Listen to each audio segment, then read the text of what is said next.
I have a question, and it's a question specifically for the gentlemen in my audience. Be honest, guys. Do you ever look at your sister or your cousin and think, oh my god, oh my goodness, what I wouldn't do to her, the good time I'd give her? No, me neither. But apparently there are some people in this country who think exactly that, as it's been revealed that 1 in 5 child deaths in a London borough are caused by parents being close relatives. Now, before I go on, there's no prizes for guessing which kind of borough this is in London and which group of people are responsible for it. You know where this is heading. A new report from the London Borough of Redbridge has revealed almost 1 in 5 of all child deaths in the area since 2008 were down to their parents being close relatives. Oh, that's so nice to think of. Oh. The council's report found that between 2008 and 2016, 19% of child deaths in the borough were caused by infants being born to consanguineous relationships. I hope I'm saying that right, I've never heard that word before. Marriage or otherwise sexual relations between couples who are first cousins or closer. Closer! Oh, I shouldn't laugh, but oh dear. The recording year of 2009 to 10 saw the highest number of child deaths in the period. Of all deaths in that year, the second greatest cause was chromosomal, genetic, or congenital abnormalities. Who's fucking their sisters? Come on. The Ilford Recorder reports the remarks of Child Death Overview Panel Chairman Gladys Xavier, what a name, who told the meeting there were ongoing education programs targeting Asian communities in the area to address the prevalence of incest, which the paper referred to as a continued problem. And by Asian, they don't mean your lovely Chinese student down the road who's studying engineering. No, not that Asian. The council has also asked local schools to emphasise the teaching of genetics to children. Oh, now we're going down a dangerous road. Teaching genetics to children, that sounds very Hitlerish to me, you Nazis. Genetics, no. We can't have that. The 2011 census found that 41% of Redbridge residents identified as Asian or Asian British, and the religious makeup of the area was 36.8% Christian, 23.3% Muslim, and 11.4% Hindu.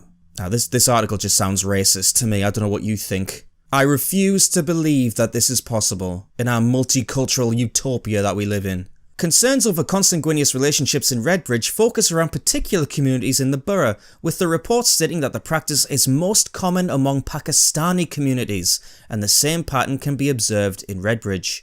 Pakistani community, oh no, they're brown people. No! Why can't you say it's white Dutch or something? Oh. Of all child deaths in the area in the Time studies, 9% were to Pakistani ethnicity parents and were the result of genetic complications arising from having related parents. Oh, for God's sake. Despite the attempts to reach out to these communities, there was a concern the educational drive was falling on deaf ears. Oh God.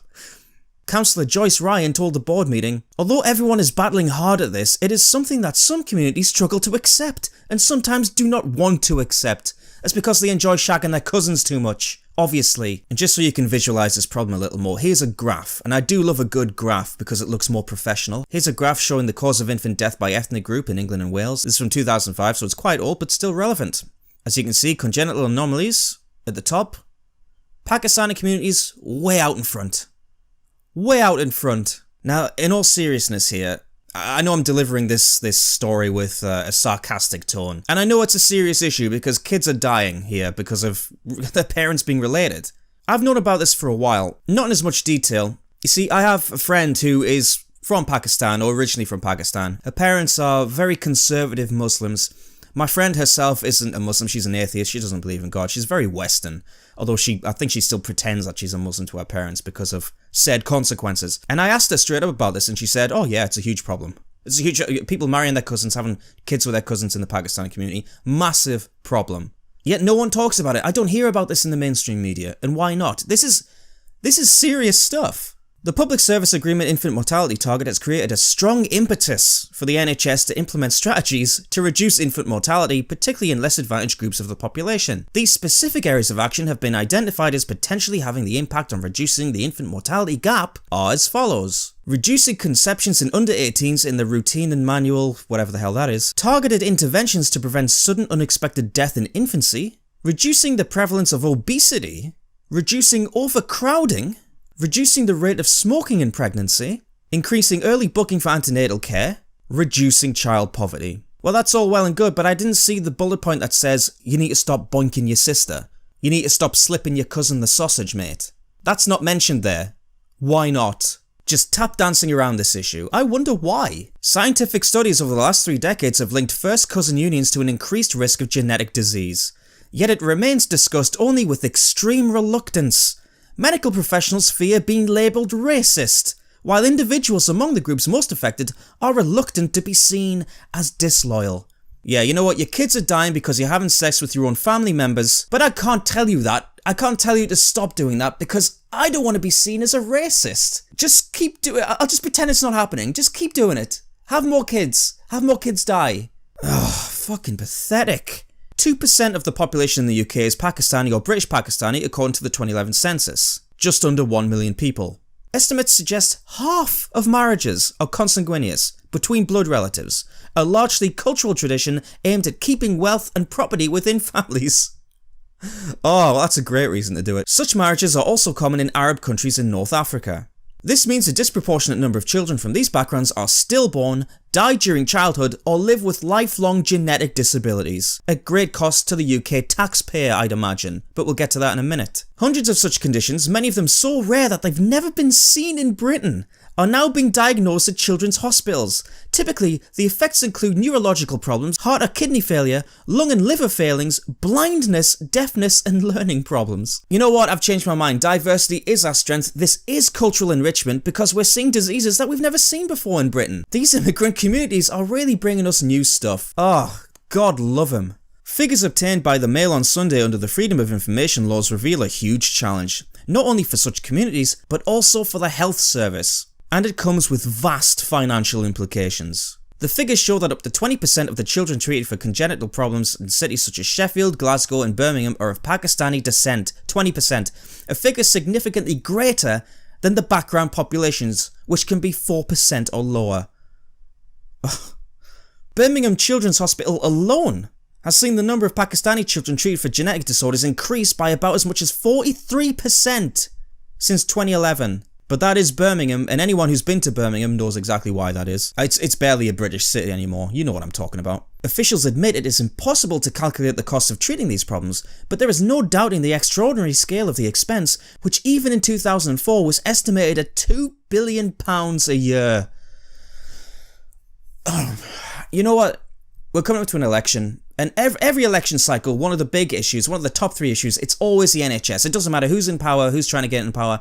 Always the NHS. How are we going to fund the NHS? Strangely, this problem never comes up. Never comes up. Maybe we could save billions of pounds a year by telling immigrant communities to stop having sex with their family members. Stop committing incest. How about doing that? No, we can't do that because that's racist. How dare we be so culturally insensitive?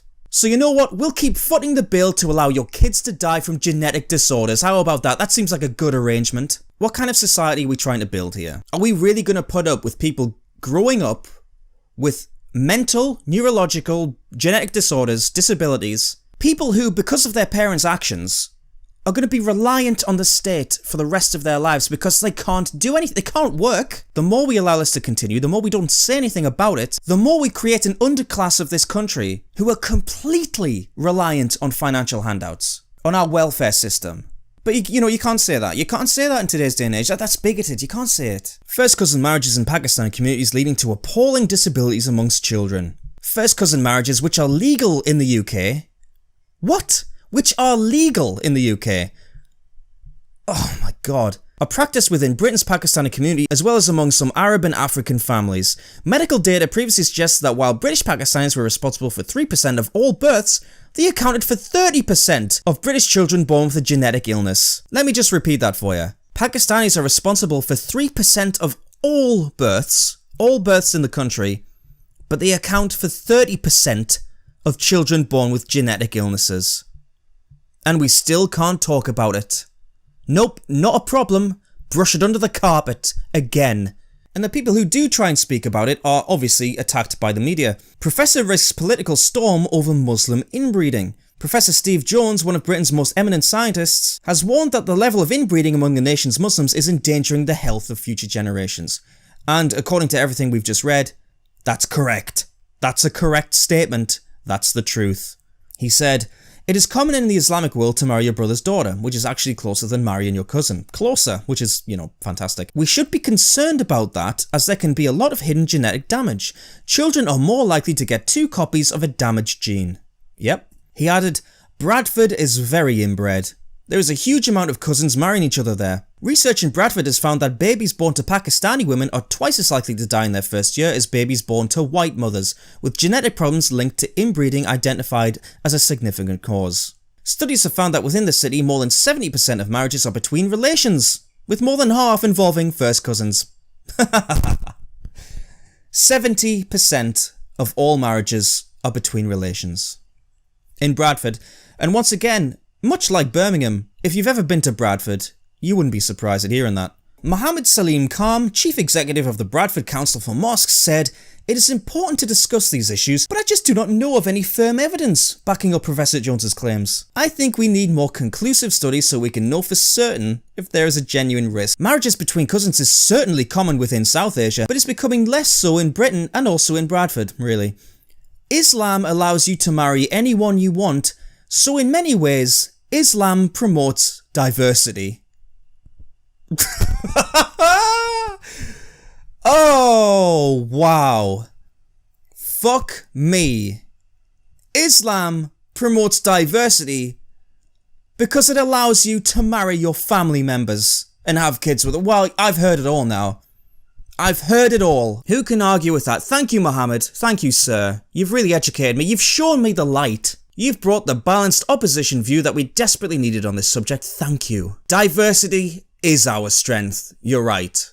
Isn't this story just fantastic? Isn't it amazing? Yet another example of this country and the people in it bending over backwards and taking it up the arse in the name of a multicultural utopia that will never, ever exist. No, we can't identify the problems with incest in Pakistani communities, in Islamic communities. We can't do that. No, that's racism. Yeah, that's racism, straight up. Straight up. How dare you? Never mind the genetic, horrible damage that the kids end up inheriting. Yeah, sorry Abu, yeah, your parents were brother and sister, that's why you've got no arms. Sorry about that. We just didn't want to say anything because we'd be deemed racist. Sorry. And not only the damage to the kids themselves, but the damage to society as a whole. Are we going to put up with this? Are we really going to accept this? The costs to healthcare? £2 billion a year, on estimate, it's probably more than that now. Creating an entire section of society that are dependent on handouts from the government, on handouts from social care, welfare, you bloody name it. Nope, can't talk about it, brush it under the rug, it's not happening, pay the bill for the NHS, get it over with, move on.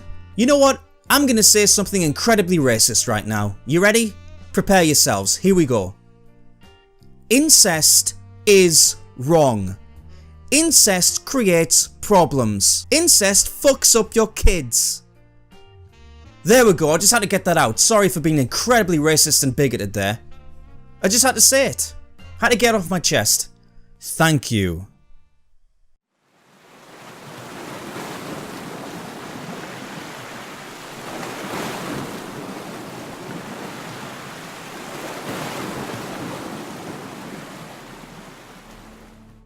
Thank you very much for watching, ladies and gentlemen, especially to my Patreons, these lovely chaps here.